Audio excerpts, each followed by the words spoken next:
Society के सभी दोस्तों को मेरा बहुत बहुत नमस्ते। अब जब भी हमने सेल्फ डेवलपमेंट की शुरुआत की तभी हमने इसमें पारदर्शिता या ट्रांसपेरेंसी लाने के लिए एक सेल्फ डेवलपमेंट कमेटी बनाई गई थी और हमने सोचा था कि जो हमारी कमेटी है और हमारी जो सेल्फ डेवलपमेंट कमेटी है उनके माध्यम से सब प्रोग्रेस लोगों तक पहुंचेगा। काफ़ी मेंबर सेल्फ डेवलपमेंट कमेटी में भी एक्टिव है, वो अपने यहाँ पे जाके अपना प्रोग्रेस बताते हैं। फिर भी हमें ऐसा लगा कि काफ़ी मेंबर्स अभी हमारे सोसाइटी में नहीं रहते और उतना उनको समझ में नहीं आ रहा है कि प्रोग्रेस क्या हो रहा है। इसके लिए हम लोग ने सोचा कि अभी एक वीडियो डाल के हमने दिसंबर से लेके सितंबर तक कितनी मीटिंग्स ली, क्या प्रोग्रेस किया, आईएमके कैसे आगे बढ़ा, सर्वे का रिपोर्ट क्या है, हमारे प्रीवियस सोसाइटी के जो इश्यूज है वो क्या है, कि क्या रीज़न है जहाँ पे जितनी हमें पेस चाहिए थी वहाँ तक नहीं पहुँच पा रही। हमने सोचा कि हम एक शॉर्ट वीडियो बनाएंगे और ये आपको बताएंगे। ऑल्सो अगस्त में हमें आईएमके की तरफ से फिजिबिलिटी रिपोर्ट मिल गया है जो हमने सोसाइटी के साथ कमिटी मेंबर्स के साथ शेयर किया था, वो भी हम आज ये वीडियो में जो फाइनल फिजिबिलिटी रिपोर्ट जो आईएमके की तरफ से आए वो भी शेयर करेंगे। तो एक छोटे से वीडियो में आज हम लोग बताएंगे कि प्रोग्रेस अब तक क्या क्या हुआ है। सेल्फ डेवलपमेंट एक ऐसी चीज़ है जहाँ पे हमें बहुत मेहनत करनी पड़ती है। हमने इतनी मीटिंग्स की है जिसका रिकॉर्ड रजिस्टर में भी है। एक एमएनसी कंपनी में डायरेक्टर की पोजीशन में होने के कारण मुझे ऑफिस में भी ये डिक्लेयर करना पड़ा कि हम ये सेल्फ डेवलपमेंट में एक्टिव है, जिससे कि उनको ये नहीं लगे कि आप पूरे दिन में से 1-2 घंटे मीटिंग क्यों नहीं कर सकते। मुझे ऑफिशियली ऑफिस में भी बताना पड़ा कि हम सेल्फ डेवलपमेंट प्रोजेक्ट के वजह से हम थोड़ा ऑफिस में थोड़ा हमारा काम थोड़ा कम ज़्यादा हो सकता है। आज इसी माध्यम से हम आगे बढ़ेंगे और आपको बताएंगे कि क्या क्या प्रोग्रेस हुई है और हमारे सोसाइटी में जो छोटी छोटी या बड़ी बड़ी दिक्कतें आते हैं उसमें क्या क्या प्रॉब्लम्स हैं। लेकिन शुरुआत करते हैं 15 दिसंबर 2024 को। 15 दिसंबर 2024 को डिसाइड हुआ कि हम सब आर्किटेक्ट में से एक आर्किटेक्ट सिलेक्ट करेंगे जो हमें सेल्फ डेवलपमेंट में आगे लेकर जा सके।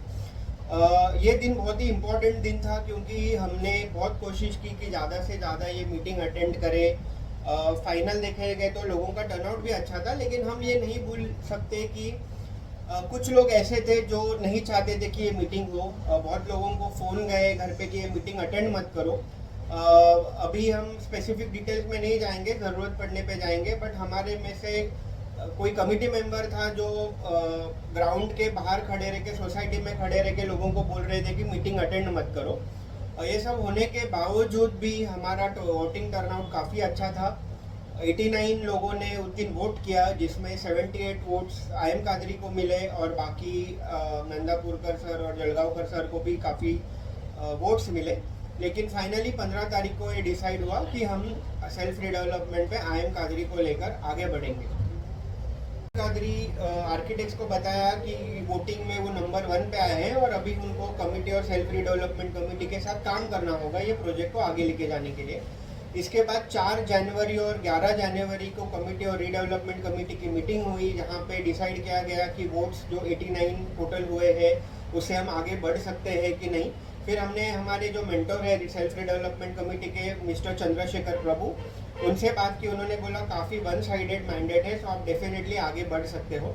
उसके ऊपर 4 तारीख 11 तारीख और उसके बीच में हमने आईएमके को बोला कि आप अभी नंबर 1 पे आए हो हमारे सोसाइटी के लिए, आप एक काम कीजिए, आप सभी सोसाइटी वालों को एक हाई क्वालिटी ब्रोशर दीजिए जिसमें आप क्लियरली बता सके कि आपका टिपिकल सेल्फ रिडेवलपमेंट में आपके स्टेप्स क्या है, आप क्या क्या डॉक्यूमेंट्स लगते हो। इसी ऊपर उन्होंने हमें एक ब्रोशर शेयर किया जो हम लोगों ने सबके साथ शेयर किया।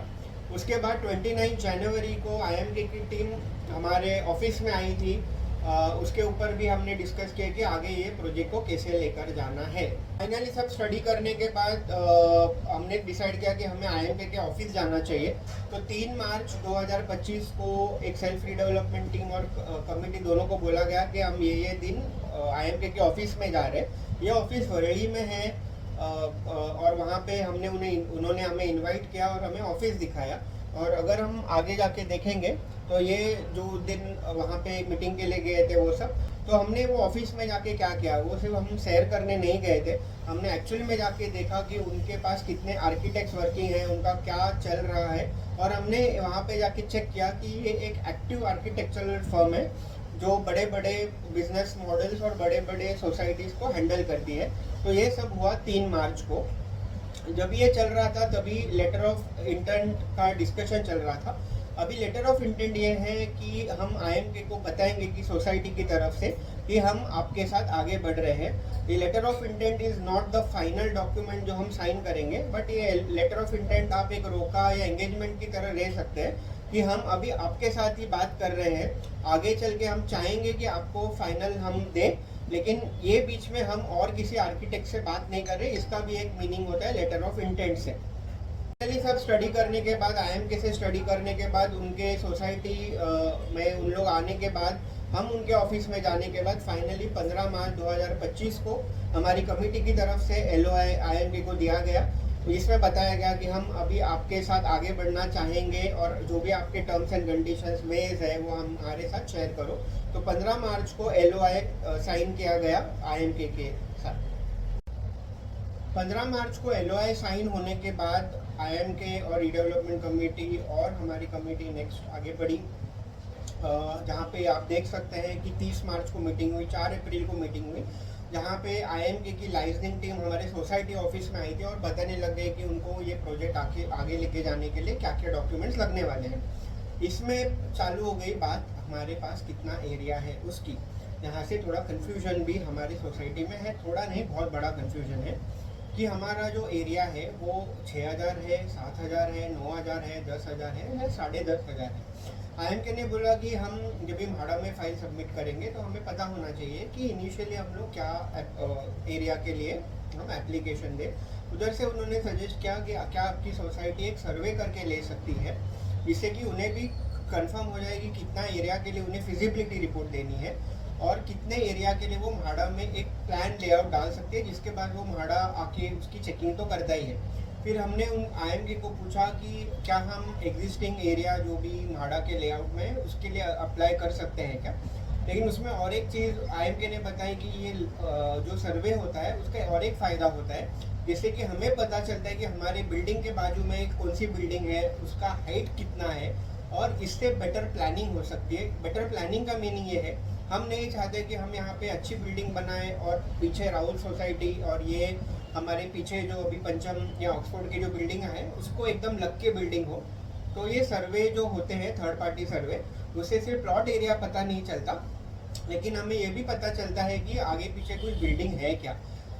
ये सब डिस्कशन, ये तो आईएमके ने क्लियर हमें रिकमेंडेशन दे दिया कि आप एक सर्वे करा लो, लेकिन हमारी इंटरनल डिस्कशन अभी भी चल रही थी कि सर्वे करना चाहिए या नहीं करना चाहिए। उसके ऊपर और 2-3 चीज़ें हमें समझ में आई कि 2014 और 2018 के बीच में म्हाडा ने हमारे प्लॉट लेआउट में चेंजेस किए गए थे। ओके, सबसे बड़ा चेंज है हमारे ग्राउंड के बीच में से, हमारा ग्राउंड है भले वो ग्राउंड हमारा नहीं है बट हमारे सोसाइटी के अंदर ही आता है। हमारे सोसाइटी के अंदर का ग्राउंड में से एक रोड गया था जिससे कि ऑक्सफोर्ड या पीछे पंचम को डेवलप करने में आसानी हो। वो ही नहीं, हमारा जो इंटरनल लाइन का रोड है वो भी 12 का वो प्लान में बताया गया था। ये हुआ 2014 और 2018 के लेआउट के बीच में।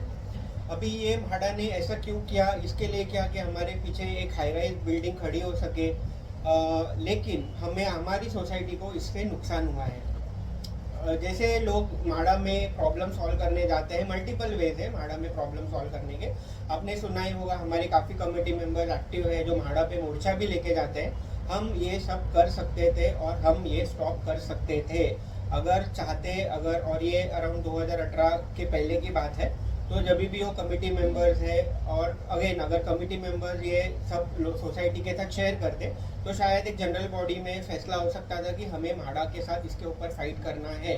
लेकिन फिर तभी एक बात ऐसे होती है जो शायद मुंबई में नहीं, पूरे इंडिया में कहीं नहीं हुई। 2 सोसाइटी जिसके बीच में डिस्प्यूट हो रहा है, वो 2 सोसाइटी का लॉयर एक ही है। ओके, अभी ये ऐसी गलती है जो हम बोल सकते हैं कि कोई नहीं करता इस दुनिया में, लेकिन इसका फाइनल नतीजा ये हुआ।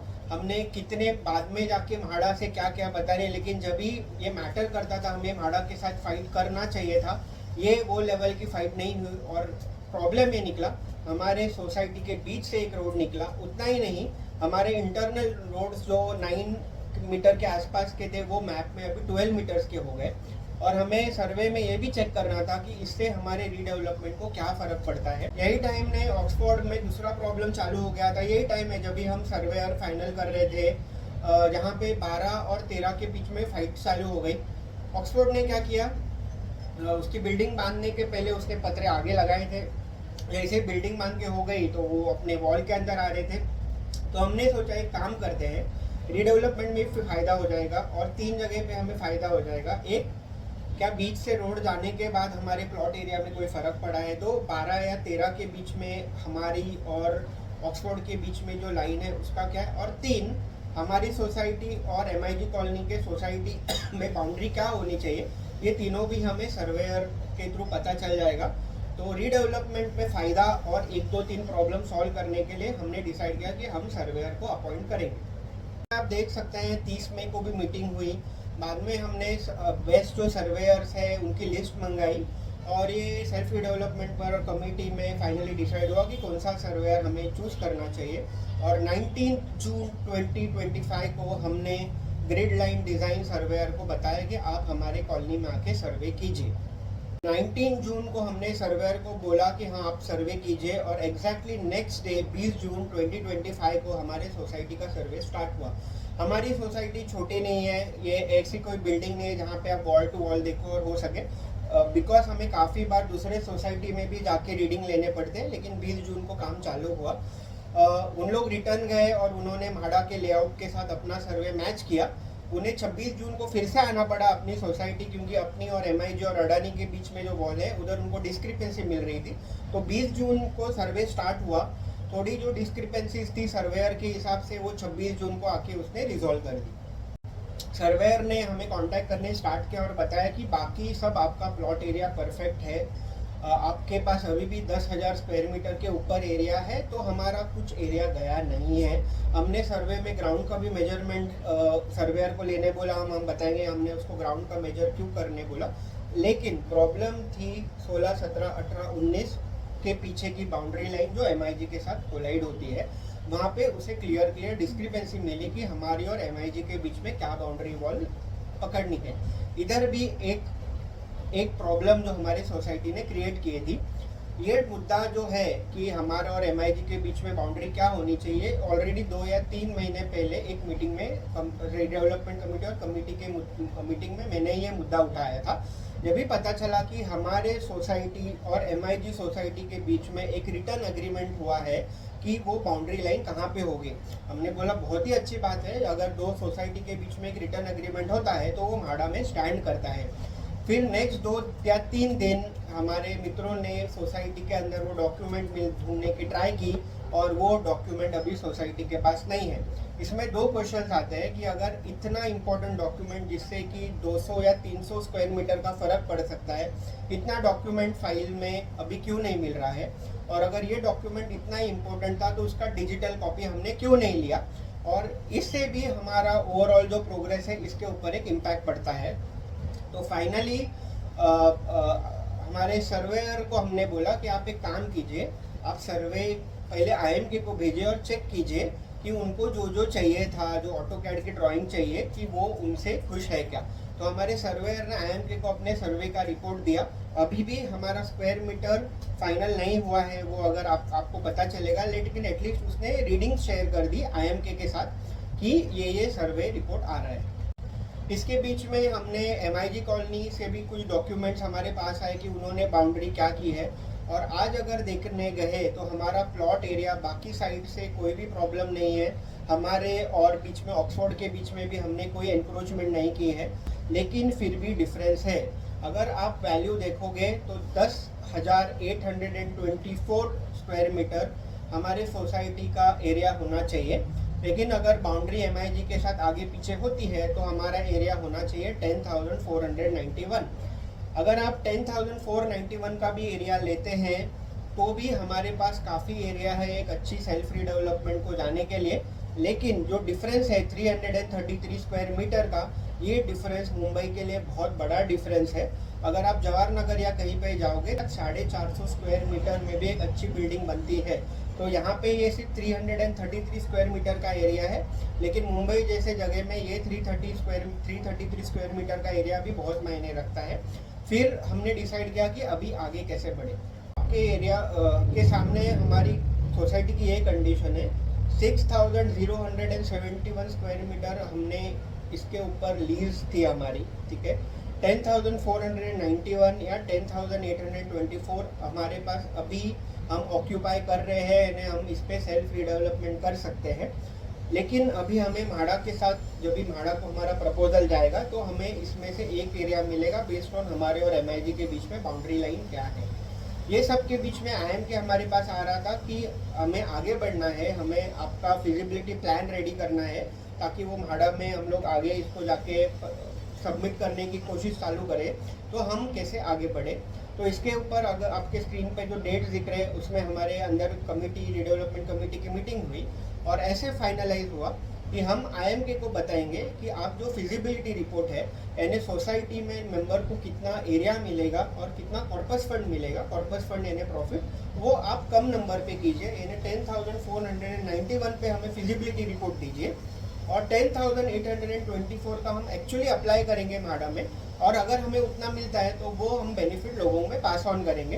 तो फाइनली 10 जुलाई 2025 को हमने सर्वेयर को हमें एक ऐसा रिपोर्ट देने बोला जिसमें दोनों एरिया मेंशन्ड है, 10,491 और 10,824, और 15 जुलाई 2025 को हमने IMK को गो हेड दिया कि आप फिजिबिलिटी रिपोर्ट के लिए 10,491 स्क्वायर मीटर यूज़ कीजिए।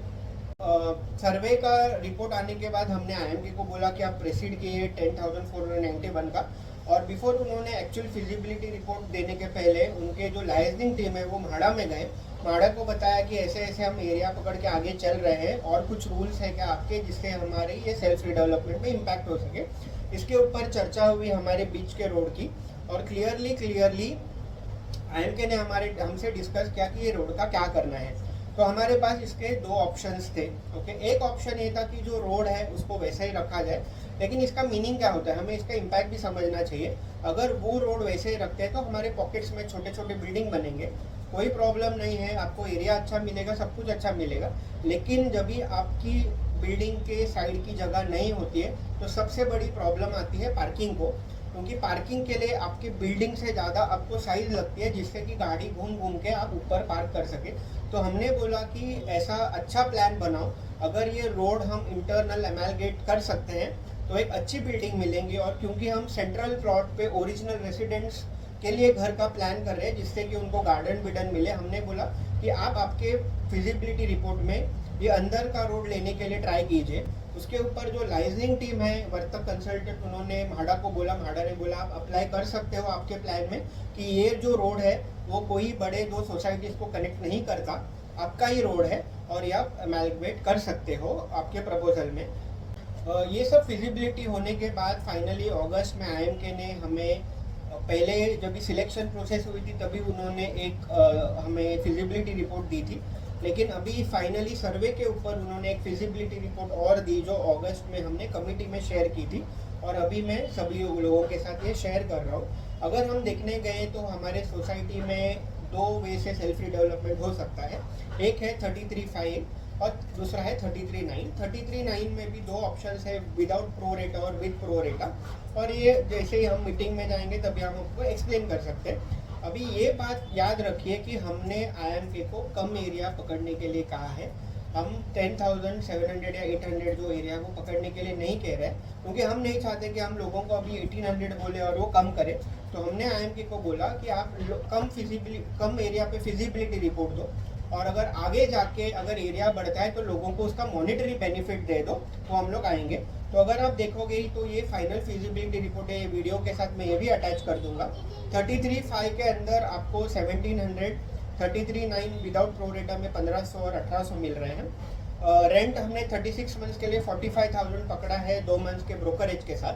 शिफ्टिंग चार्जेस 2 बार 25,000।